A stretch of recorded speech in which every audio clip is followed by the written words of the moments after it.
Petit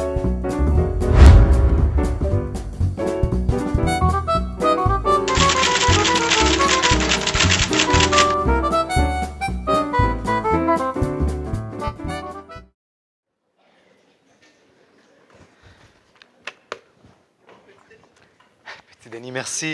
Est-ce qu'on m'entend bien? Oui. La voix est correcte? Oui. Parfait. Bonjour tout le monde.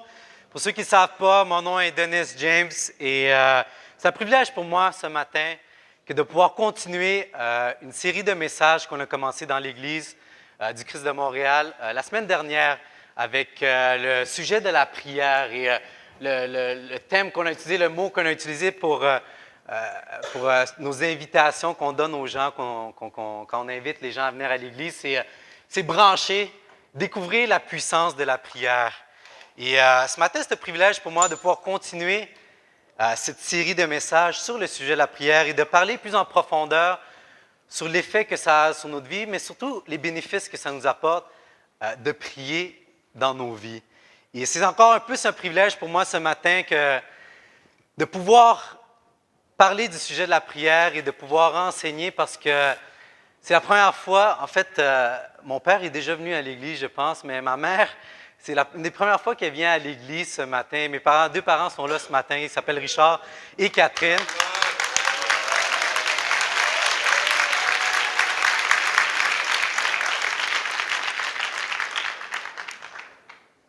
C'est cool qu'ils soient là, mais c'est encore plus un privilège pour moi parce que c'est la première fois qu'ils vont m'entendre enseigner la Bible devant l'Église. Mes parents sont les premières personnes, tu sais, quand j'étais petit, qui m'ont amené à l'Église, m'ont enseigné des choses de la Bible. Et ce matin, j'ai le privilège de pouvoir, entre autres, vous enseigner, mais enseigner à mes parents aussi. Ça fait un peu drôle.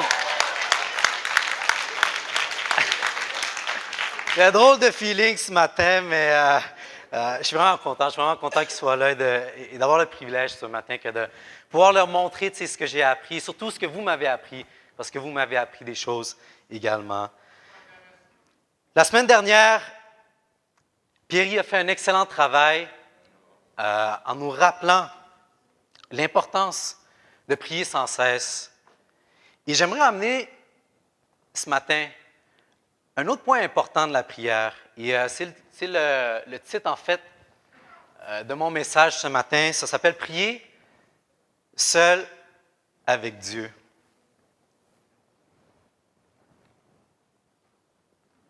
Et tu es peut-être là ce matin et tu es un peu perdu, tu sais, par rapport à la prière. Tu te dis, mais c'est quoi cette affaire-là, tu sais? Ou peut-être tu as déjà entendu parler de ça, mais tu n'as pas trop de connaissances là-dessus, puis tu es un peu perdu, un peu déstabilisé, mais tu n'as jamais prié peut-être de ta vie même. Il y a des personnes que je rencontre quand je vais évangéliser à l'UQAM ou sur d'autres campus, je leur demande est-ce que tu as déjà prié? Ils me disent non. Ils me disent la seule prière qu'ils ont peut-être déjà faite dans leur vie, pour certains, c'est le Notre Père ou la prière de la Vierge Marie, mais c'est à peu près tout. Tu sais. Certaines personnes n'ont jamais prié. C'est peut-être le cas de toi ce matin. Et si tu es là ce matin et tu n'as jamais prié, laisse-moi t'assurer que tu es à la bonne place. Je pense que s'il y a une place où tu peux bien apprendre à prier, c'est bien à l'Église, c'est bien parmi les gens qui se disent chrétiens. Et peut-être que tu es quelqu'un, tu es un chrétien ou un disciple qui avait l'habitude de prier régulièrement, et peut-être même très intensément, mais que le feu s'est éteint. Et ce feu-là s'est éteint peut-être à cause du découragement, peut-être des prières non répondues, peut-être même le péché, ou peut-être même la maladie ou d'autres choses. Peu importe la raison. Je pense que c'est un bon moment et je pense que tu es à la bonne personne aussi, tu es à la bonne place pour recommencer ce matin à prier de nouveau intensément, à recapturer ce feu que tu avais peut-être avant mais que tu as perdu. Peut-être que tu es quelqu'un qui n'arrive pas à prier régulièrement. Comme Pierre nous l'a enseigné la semaine dernière, tu sais, il faut prier sans cesse, dans les bons moments comme dans les mauvais moments. Et peut-être que tu es quelqu'un qui lutte avec ça. Tu as la difficulté à prier à chaque jour, à prier régulièrement. Je pense que maintenant est un moment de pouvoir se défier à prier régulièrement.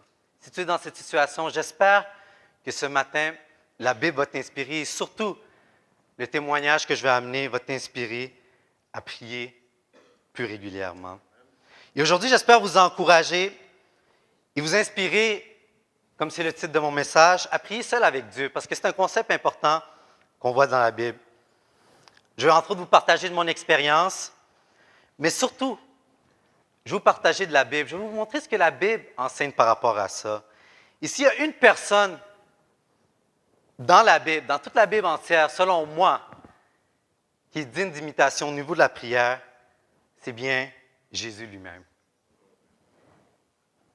J'aimerais qu'on regarde ensemble une première écriture en Luc chapitre 11, verset 1.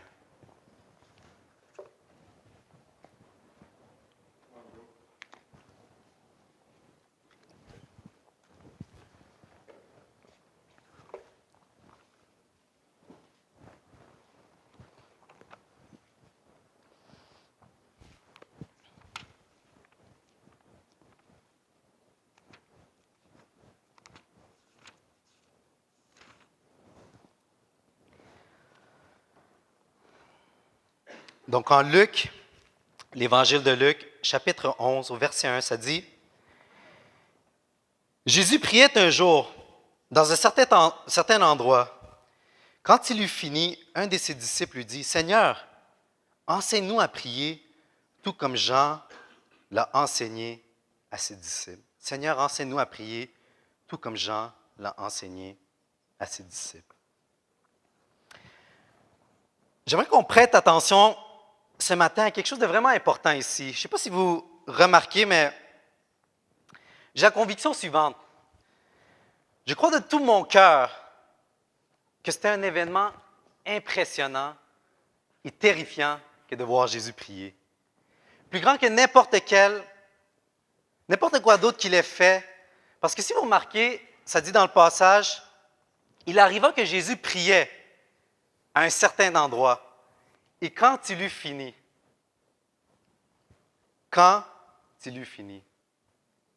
personne n'osa interrompre Jésus. Personne n'osa interrompre Jésus quand il était à genoux et quand il parlait à son Père. C'était quelque chose que personne n'avait jamais vu sur la terre. Et puis il continue et ça dit, dans le même passage, qu'un de ses disciples approcha. Il approcha Jésus et il dit, « Seigneur, enseigne-nous à prier. » Je ne sais pas pour vous, mais je trouve ce verset absolument exceptionnel. Je pense que c'est un verset qui est très facilement négligé quand on étudie ce texte. Si vous remarquez bien, pour ceux qui connaissent la Bible et pour ceux qui ne vous connaissent pas, mais je vous l'annonce, si vous remarquez une chose, un disciple n'est jamais venu voir Jésus, il lui a dit « Enseigne-nous à prêcher ». Un disciple n'est jamais venu voir Jésus, il lui a dit « Apprends-moi à marcher sur l'eau, Jésus ». Ou un disciple n'est jamais venu voir Jésus, il lui a dit « Apprends-nous à ressusciter les morts ». Un disciple n'est jamais venu voir Jésus, il lui a dit « Enseigne-nous à chasser les démons ». Mais un disciple est venu voir Jésus, en fait les disciples sont venus voir Jésus, ils lui ont dit « Enseigne-nous à prier ». Maintenant, si vous voudriez apprendre, par exemple, je prends un exemple, apprendre comment avoir une vie de couple excitante, je ne pense pas que je serais la personne vers qui vous viendrez pour demander des conseils. Merci. Vous ne viendrez probablement pas vers moi, tu sais, puis me dire, « Hey, bro, tu sais, j'aimerais ça que tu me dises, tu me donnes des passages, puis tu me donnes des conseils, tu sais, pratiques sur comment avoir une vie de couple excitante. J'aimerais ça entendre ta sagesse, tu sais. Je pense pas que vous viendrez me voir, parce que, je ne suis pas marié, puis deux, je connais très peu à ce sujet, je dois être honnête. Je ne me suis pas beaucoup informé à ce sujet-là, parce que je ne pense pas que j'en ai besoin en ce moment. Je connais certaines choses, mais c'est quand même assez limité. Vous essaieriez probablement de venir me voir et découvrir en quoi moi je me spécialise. Et puis vous me demanderiez à propos de ça. Tu demandes, tu sais, normalement à une personne à propos de sa spécialité. Tu demandes quelque chose à une personne, tu demandes à une personne à propos de la chose, en fait, qui t'impressionne le plus chez elle, quelque chose que tu vois que tu veux imiter ou quelque chose que tu veux apprendre chez elle. Et j'ai la conviction que la plus grande manifestation de la puissance divine de Jésus était vue pas quand Jésus a ressuscité les morts, ou même quand il a marché sur l'eau, mais quand il priait. Ça, c'est ma conviction. Et je pense que quand les disciples ont vu Jésus prier ce jour-là, ils ne pouvaient pas en croire leurs yeux. Ils ne pouvaient pas croire ce que leurs oreilles entendaient. Jésus était un homme de prière, même pas seulement un homme de prière, mais un homme de prière puissant. Laissez-moi vous poser une question ce matin. Quand le monde vous entend prier, qu'est-ce qu'ils entendent? Qu'est-ce que le monde entend quand ils vous entendent prier? Est-ce qu'ils entendent quelqu'un qui connaît Dieu? Ou est-ce qu'ils entendent une prière religieuse? Est-ce qu'ils entendent même une prière plate? Est-ce qu'ils entendent une prière qui vous a été enseignée par d'autres hommes ou femmes que vous faites simplement répéter? Ou est-ce qu'ils peut-être même ils entendent une prière qui est bien structurée, mais qui manque de sincérité?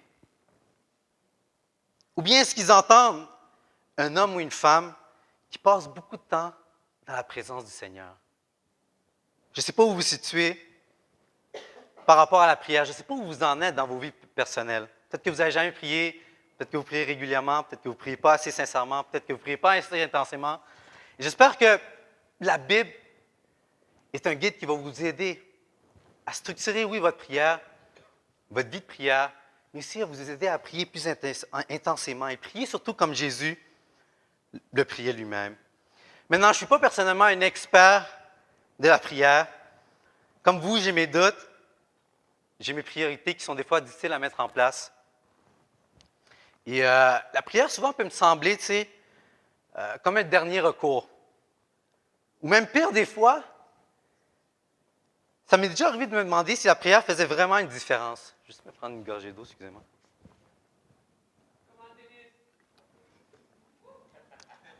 Tu sais, ça m'est déjà arrivé de me demander si la prière faisait vraiment une différence dans ma vie.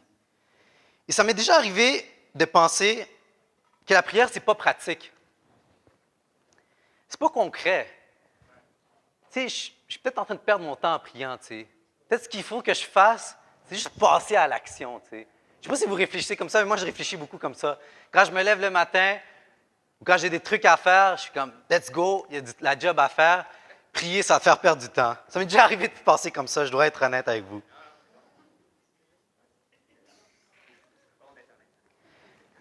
C'est vrai, c'est bon d'être honnête.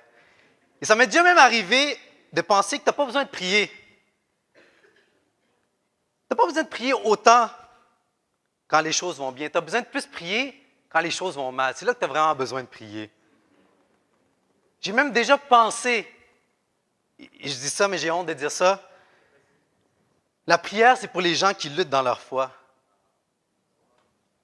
Les gens qui sont plus faibles. Quelle théologie ridicule. C'est pathétique. Je n'arrive même pas à croire. Oui, j'ai changé. Merci. J'ai changé. J'arrive même pas à croire que j'ai pu penser comme ça des fois. Je ne sais pas si ça vous arrive de penser comme ça, vous autres. Vous êtes peut-être plus sages que moi. Mais avec le temps, j'ai développé mes convictions. Et j'ai eu la chance de côtoyer des hommes de Dieu très spéciaux dans ma vie. Et pour la plupart, tu sais, je dois dire, ils n'avaient rien de commun entre eux. Il n'y avait rien de commun pour la plupart d'entre eux dans leur vie. Mais s'il y avait une chose qu'ils avaient en commun, c'était que quand ils se mettaient à prier, quand ils se mettaient à genoux pour prier, des choses inhabituelles se passaient. Je me rappelle un été, on avait commencé un ministère de la prière, un peu comme Massy en fait, Ransford et Massy ont commencé le dimanche matin, un peu comme ça, je pense que ça fait 2 ans de ça ou 3 ans, je ne me souviens même plus. On avait commencé un ministère de la prière. Et on avait demandé aux gens qui voudraient venir le dimanche matin, avant que l'Église commence, de prier pour l'Église et de prier spécifiquement pour les requêtes que les gens nous donnaient. Les gens venaient nous voir, ils nous donnaient des requêtes qu'ils voulaient amener vers Dieu. Et nous, on intercédait pour ces gens-là, on priait pour ces gens-là. Et je ne sais pas pour quelle raison, je ne me souviens plus honnêtement, là, j'essaie de me rappeler, mais les deux seules personnes qui se présentaient le dimanche matin, c'était moi puis Danny. et Danny, je ne le connaissais pas trop bien à cette époque-là. Je le voyais prêcher en avant à l'église le dimanche matin. Et il avait fait quelques études bibliques avec moi, mais c'était à peu près tout ce que je connaissais de lui. Et de semaine en semaine, en priant avec lui, j'ai eu de l'admiration pour la façon dont il priait. Maintenant, je n'étais pas dans l'admiration parce qu'il priait des choses folles, comme par exemple, « Hey Dieu, j'aimerais ça que toutes les personnes dans l'Église, sans exception, deviennent riches, très riches. » Puis avec cet argent-là, c'est peut-être un de vos souhaits, je ne sais pas. C'est pas une mauvaise idée de prier pour ça. Mais c'était pas le genre de prière qu'il faisait, Il ne priait pas que « Hey Dieu, fais que tout le monde devienne riche », puis il y a tellement de contributions qui viennent à l'Église qu'on soit capable, d'engager des pauvres étudiants à temps partiel, leur offrir des jobs parce qu'ils ont l'air de vraiment souffrir. Ça fait dur, oui. Ou il ne priait pas, des choses comme « Oh Dieu, fais que tout le monde, sans exception, dans la ville de Montréal, devienne un chrétien. » Ça peut arriver. Mais c'est pas le genre de. C'est pas ça qui. C'est pas des genres de choses qu'il disait, c'est pas le genre de choses qui m'avaient inspiré. Ce qui m'avait inspiré plutôt et qui m'avait amené à l'imiter, c'est parce que quand je l'entendais prier, je pouvais entendre dans ses paroles un homme qui passait beaucoup de temps avec Dieu, seul en prière. Je pouvais entendre ça. Et maintenant, vous dites comment je peux entendre ça? Tu le remarques quand une personne passe du temps avec Dieu. Sa prière est réelle. Sa prière est honnête. Sa prière est intense. Sa prière est réfléchie. Tu vois que les mots qu'il utilise, il a l'habitude de les utiliser. Des fois qu'on prie, on cherche nos mots. Pourquoi? Souvent, ce n'est pas la cause dans tous les cas, mais souvent, c'est parce qu'on n'a pas une routine de prière. On est en train de chercher nos mots. Alors que parler avec Dieu, ça doit être naturel, ça doit être quelque chose que tu as l'habitude de faire. Et c'est ça que j'entendais dans les mots de Danny quand il priait avec moi le dimanche matin. C'est une expérience incroyable. J'ai tellement appris durant ces quelques dimanches quand on a prié ensemble pendant l'été. Un autre homme qui m'a beaucoup influencé au niveau de la prière, c'est Mathieu Tousignan. Mathieu était un de mes premiers amis quand j'étais venu à l'Église. Il y avait lui, il y avait Josué, il y avait Johnny. C'était les gars qui étaient impliqués dans mes études. Et quand j'étudiais la Bible, pour la première fois, quand je suis venu à l'Église. Et Mathieu, je m'en rappelle, il priait souvent. Il priait un soir avec moi, puis on demandait même de prier avant les études. Et Mathieu, comme on dit en bon québécois, ses prières n'étaient pas fake pantoute. Il n'y avait aucune once de religiosité dans ses prières. Des fois, j'ai l'impression qu'il priait même comment il parlait. C'était aussi naturel, c'était aussi réel. Mathieu n'avait pas peur d'exprimer ses émotions. C'est ça que je me rappelle. Je me rappelle que Mathieu, il exprimait ses émotions à Dieu. Puis il n'avait pas peur de lui dire comment il se sentait, même devant nous autres. Ça m'avait inspiré. Et que dire de Ghislain?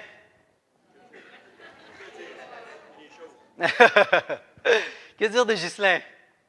C'est quand il priait, et même aujourd'hui quand il prie, avec intensité et passion, je vous dis, mon petit cœur, là, il tremble.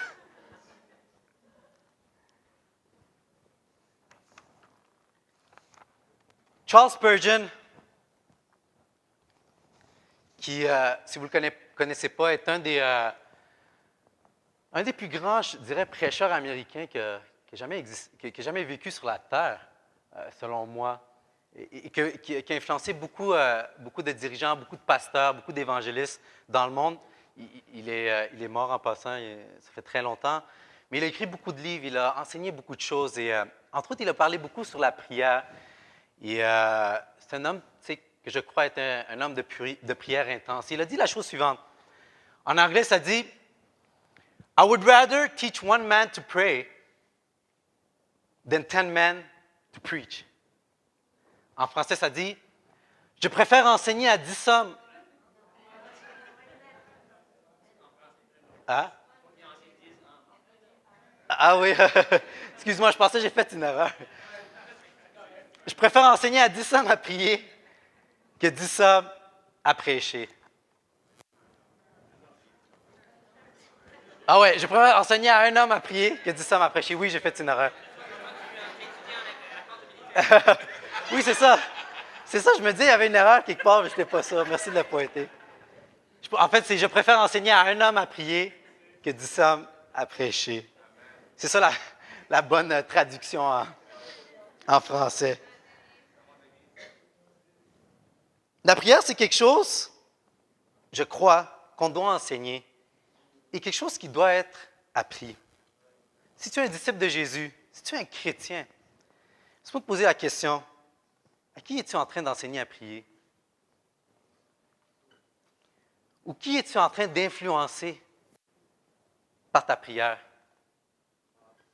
Une des plus belles choses qu'on puisse apprendre nous-mêmes et ensuite enseigner à quelqu'un, c'est une relation profonde avec Dieu à travers la prière.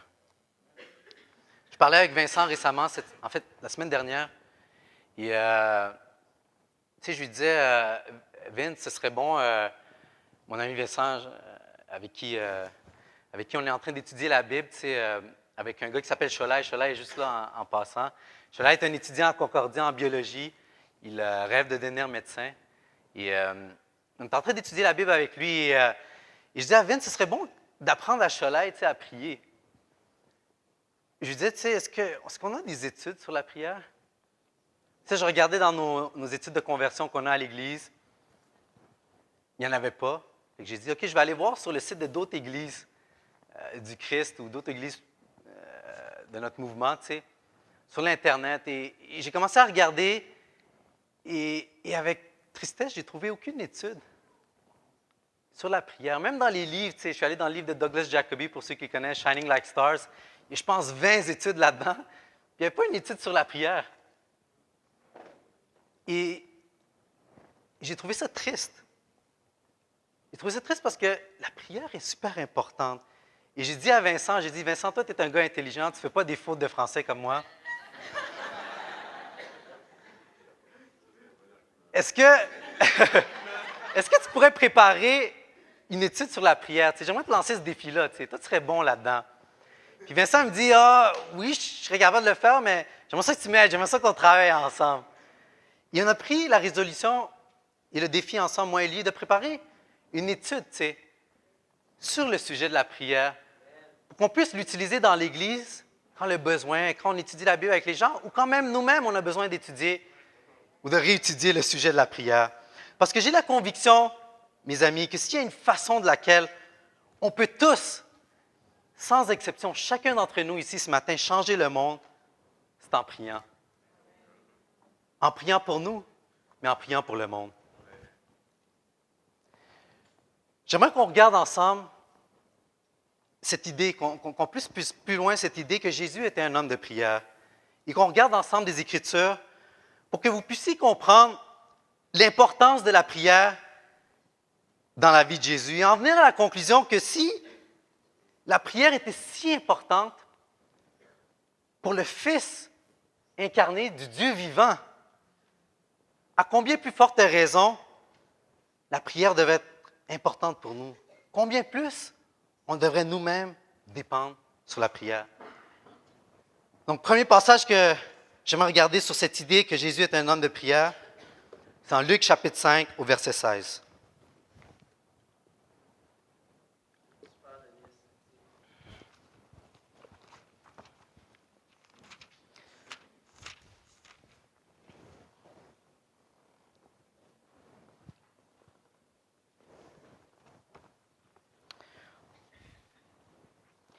En fait, on peut lire les versets, on peut commencer à partir du verset 15. Luc 5, verset 15, ça dit, on parlait de lui de plus en plus, et les gens venaient en foule pour l'entendre et pour être guéris par lui de leur maladie. Verset 16, mais lui, il se retirait dans les déserts et priait. Lui, il se retirait dans les déserts et priait. Vous savez, quand on trouve quelque chose qu'on a beaucoup de plaisir à faire, qu'on aime faire, naturellement, contrairement à quelque chose qu'on se force à faire, qu'on sent obligé de faire, on essaye de se retirer pour faire cette chose. Par exemple, un homme pourrait essayer d'éviter de faire le ménage et se retirer pour écouter un match de hockey. Ou par exemple, un homme ou une femme pourraient venir au travail plus tôt pour après ça avoir le temps de s'échapper, de se retirer pour aller voir un film. Ou par exemple, une femme pourrait vouloir se retirer pour aller au centre d'achat. Ça, c'est vrai. Ma capture confirme. Elle pourrait vouloir aller au centre d'achat puis s'acheter une autre paire de souliers, comme si les 200 autres qui étaient déjà à la maison ne sont pas assez.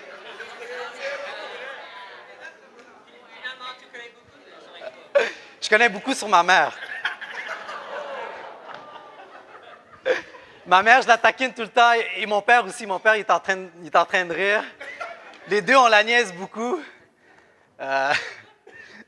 Je suis en train de niaiser, maman. Je t'aime, maman. Ma mère m'a appris beaucoup de choses. Je considère ma femme comme une grande femme de prière en passant. Une des premières personnes. Ma mère comme grande. Je considère ma mère comme une grande femme de prière. Je suis un peu intimidé, mes parents sont là. Je considère ma mère comme une grande femme de prière. C'est une des premières femmes qui m'a appris à prier. Et je l'ai constamment vue prier pour moi, entre autres. Et je suis reconnaissant pour ça, maman. Merci.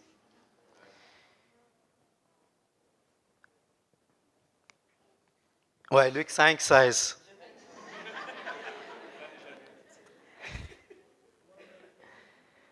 On se retire, comme je le disais, pour faire des choses qu'on aime naturellement. Des choses qu'on apprend à aimer. Et je ne sais pas si vous êtes d'accord avec moi, n'est-ce pas triste quand la prière devient un travail duquel on voudrait s'échapper, s'enfuir pour faire d'autres choses? Et tu sais, en tant que chrétien, que tu es en train de marcher avec Dieu quand tu prends plaisir à te retirer pour passer du temps avec Dieu. Quand tu as tellement de choses à faire, tellement de choses qui ne te tentent pas, que tu souhaiterais juste te retirer, comme Jésus, et aller dans des endroits déserts, aller dans des endroits secrets où personne ne peut te déranger pour passer du temps avec lui. Quand la prière devient un travail, on n'est pas comme Jésus.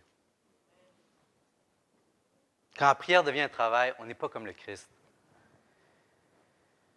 Ça dit que Jésus se retirait dans les endroits déserts pour prier.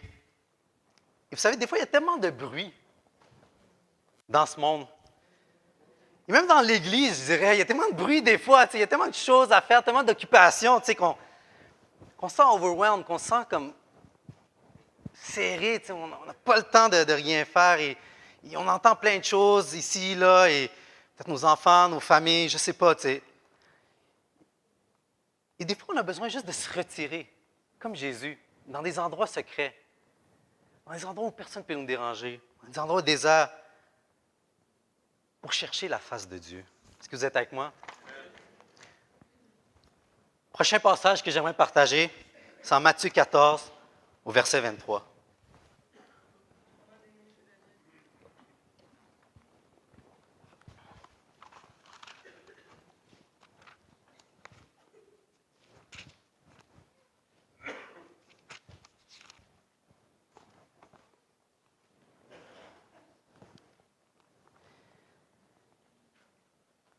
Matthieu chapitre 14, verset 23. Ça dit, « Quand il l'eut renvoyé, il monta sur la montagne pour prier à l'écart, et le soir venu, il était là, seul. » Pour ceux qui ne connaissent pas ce passage-là, juste pour mettre dans le contexte, c'est en fait, avant un des moments les plus impressionnants qu'on peut lire dans la Bible, c'est quand Jésus a marché sur l'eau. Et on voit juste avant ça que Jésus il demande à ses amis d'embarquer dans des barques, puis lui, il s'en va prier. Il reste là seul à prier pendant la nuit. Et souvent, quand je partage ma foi, et même moi-même, je me suis déjà posé cette question-là, pourquoi Jésus avait tant besoin de prier? Pourquoi Jésus avait autant besoin de prier? Après tout, il n'était-il pas Dieu lui-même? Il n'avait pas besoin de prière. Je me suis déjà posé cette question-là et les gens posent cette question-là. C'est une bonne question. C'est une excellente question même. Laissez-moi vous offrir une réponse. Ne se peut-il pas que Jésus voulait se retirer constamment et être seul avec Dieu simplement parce qu'il l'aimait? Parce qu'il aimait Dieu. Est-ce que nous sommes, nous, l'Église du Christ de Montréal, des gens qui allons à Dieu juste pour lui soumettre des requêtes, confesser nos péchés, ou par obligation, ou parce qu'on aime profondément notre Dieu? Certains d'entre nous, on dit aimer Dieu. On se dit être chrétien. Et on n'est même pas capable de passer quelques minutes avec lui dans une journée. Pour certains, c'est un fardeau même de prier. On voudrait éviter ça. On voudrait se retirer pour faire d'autres choses. Ma question pour vous ce matin, c'est combien aimes-tu Dieu? La question ne devrait pas être trop compliquée. Combien de temps tu passes avec Dieu dans une journée est un indicatif de ça. Combien aimes-tu Dieu? Prochaine et dernière écriture que j'aimerais voir, où on voit encore Jésus prier, en Matthieu 26, verset 36.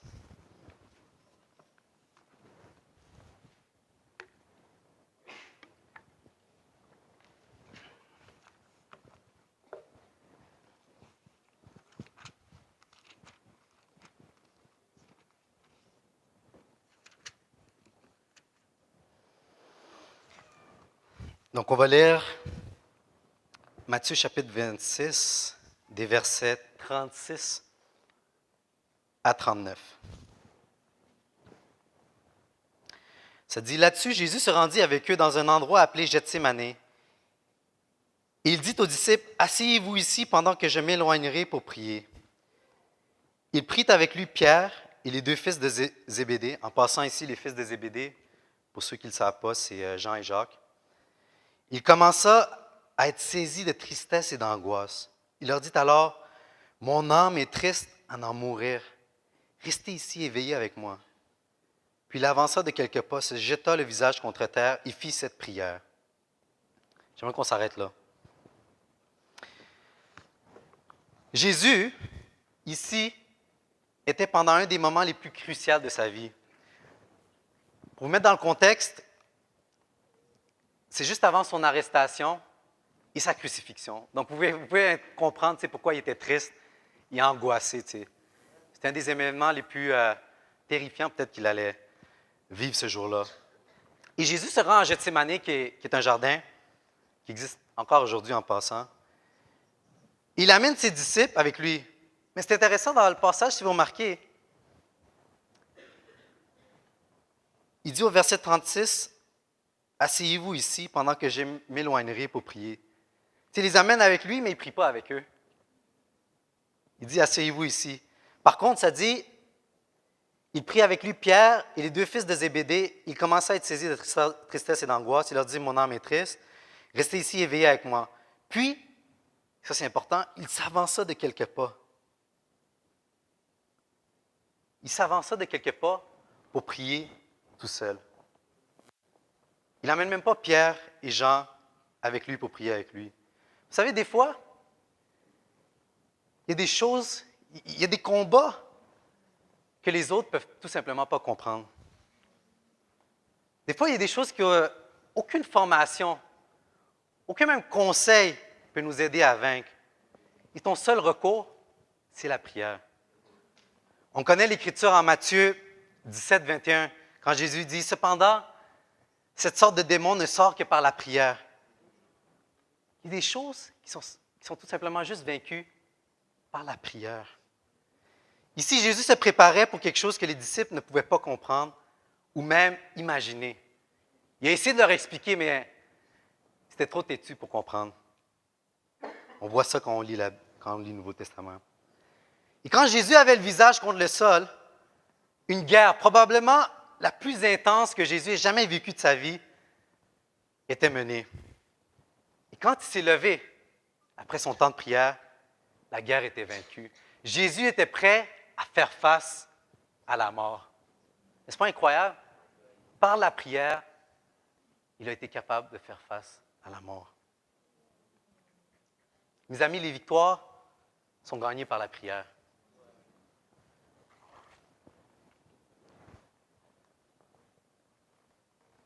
J'aime beaucoup cette citation d'Abraham Lincoln, qui était un des présidents des États-Unis.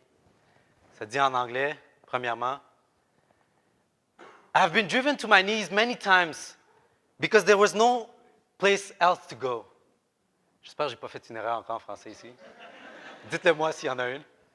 Ça dit en français, j'ai été entraîné à mes genoux plusieurs fois parce qu'il n'y avait pas d'autre endroit où aller. Vous savez, la première fois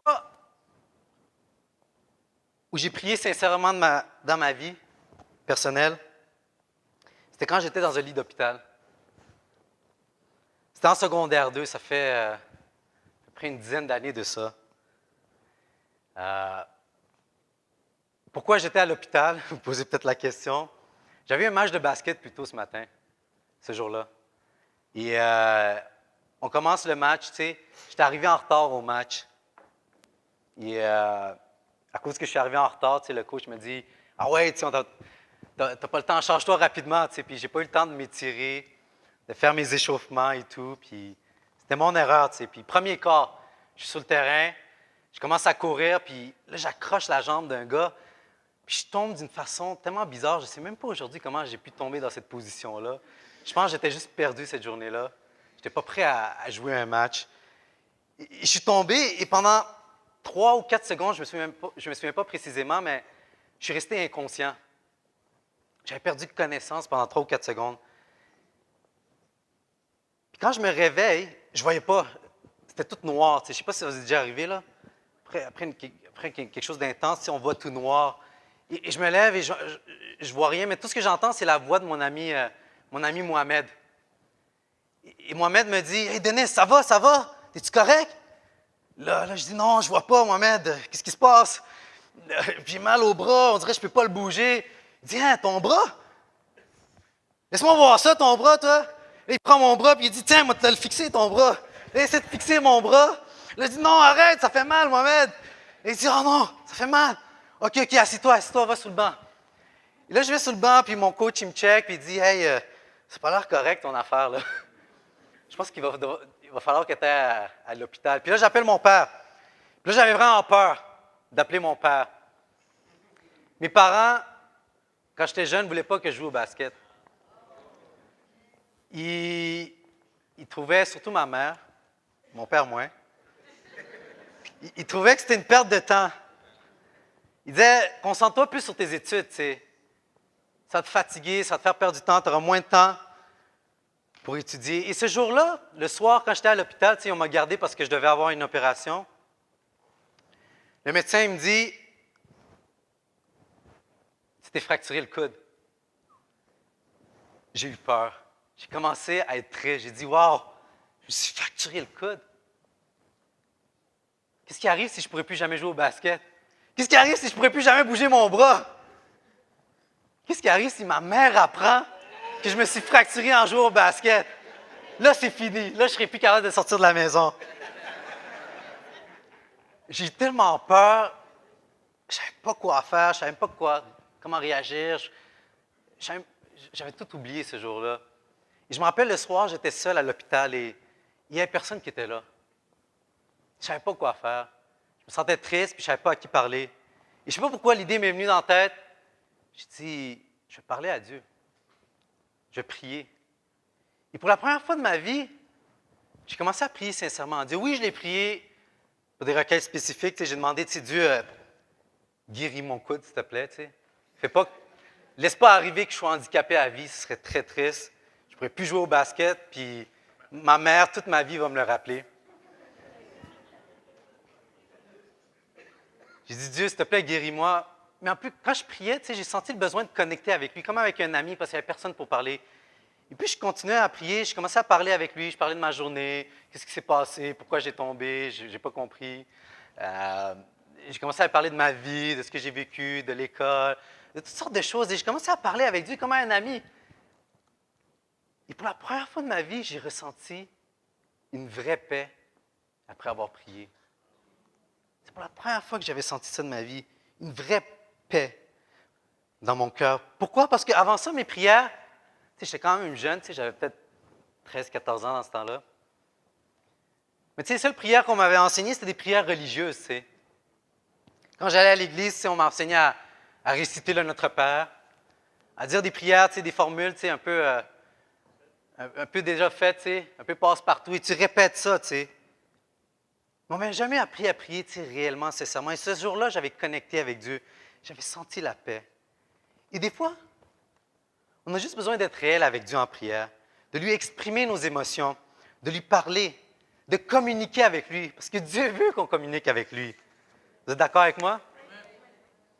Des fois, vous savez, on s'adresse à Dieu comme si c'était un robot. Comme si c'était un Dieu sans émotion.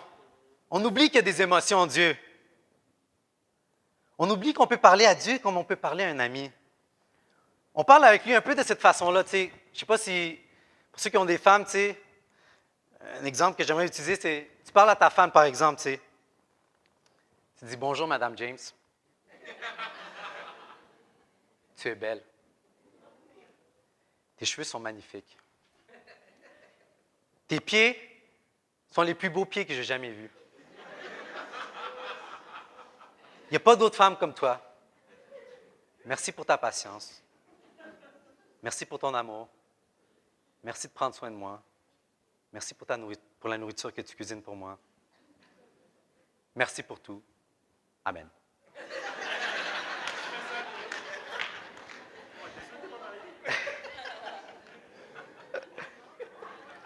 Maintenant, ce n'est pas des mauvaises choses de dire ces choses-là, c'est bien. J'espère que vous dites ça à vos femmes ou à vos amis. Dans quelle page? Niaise-moi pas. C'est pas mauvais de le remercier. C'est pas mauvais de remercier ses amis ou sa femme et de les apprécier. Mais il y a un côté humain qui manque dans cette façon de parler. Il y a une vulnérabilité qui manque. Il manque d'émotion. Il manque de chaleur humaine, de connexion humaine. On oublie qu'on parle à une personne normale. Et c'est la même chose avec Dieu. Oui, c'est bien de l'adorer. Oui, c'est bien de le remercier. Mais le Dieu chrétien, et c'est ça la différence entre le christianisme et toutes les religions, toutes les autres religions qui existent dans le monde, c'est que le Dieu chrétien, ce n'est pas un Dieu distant qui veut juste recevoir ton adoration et ta reconnaissance. Il t'a créé et désire savoir ce qui se passe dans ta vie, mais surtout dans ton cœur. Parce qu'il veut une relation avec toi. Et pourquoi il veut une relation avec toi? C'est le grand secret. Parce qu'il t'aime. Parce que Dieu t'aime. Pour connaître Dieu, tu dois bâtir une relation avec lui. Et le seul moyen de faire ça, c'est de passer du temps avec lui. Il n'y a pas d'autre moyen. Je me rappelle Sean McDonnell, qui est le papa de Caleb, pour certaines personnes qui le connaissent. Sean McDonnell, qui est en passant un évangéliste dans l'église en Virginie, et avait dit quelque chose qui m'avait vraiment interpellé. Il avait dit, moi, quand je me lève le matin, je prends mon café, je vais sur mon balcon, puis je parle avec Dieu. Je parle avec Dieu. Il dit, même avant de commencer à lire la Bible ou de prier pour des requêtes spécifiques, je fais juste parler à Dieu. Je lui parle des choses que je suis en train d'apprendre. des sports que je fais, et comment va ma femme, comment vont mes enfants, la nature, la température, de tout et de rien. Il parle même des choses qu'il entend dans les nouvelles. Il fait juste lui parler. Et quand j'ai entendu ça, ça m'a fait rire. J'ai dit, ah oui, tu fais ça, lui, hein? Ça m'a fait rire, mais aussi ça m'a fait réfléchir. Il y a quelque chose de très profond dans ce qu'il disait. Parce que j'ai réalisé ce jour-là que Dieu, c'est un ami. C'est comme un ami avec qui je peux passer du temps à tout simplement parler. On oublie ça des fois en tant que chrétien. On peut juste parler à Dieu. Dieu ne va pas nous mordre. Dieu ne va pas nous chicaner. Dieu ne va pas sentir qu'on gaspille son temps. Il veut juste nous parler et on peut lui parler. Et mon encouragement pour vous ce matin, j'aimerais conclure mon message, c'est d'avoir des temps seuls avec Dieu. Si on se dit chrétien, ou si on désire bâtir une relation avec Dieu, si on est dans le cheminement, c'est important de passer du temps seul avec Dieu. Et de ne pas avoir peur, comme Jésus le faisait, de se retirer dans des endroits déserts, dans des endroits secrets où personne ne peut te déranger pour passer du temps avec lui. Et surtout, il est très important de bâtir à travers la prière une amitié sincère avec Dieu. Merci de votre écoute. Bon dimanche tout le monde.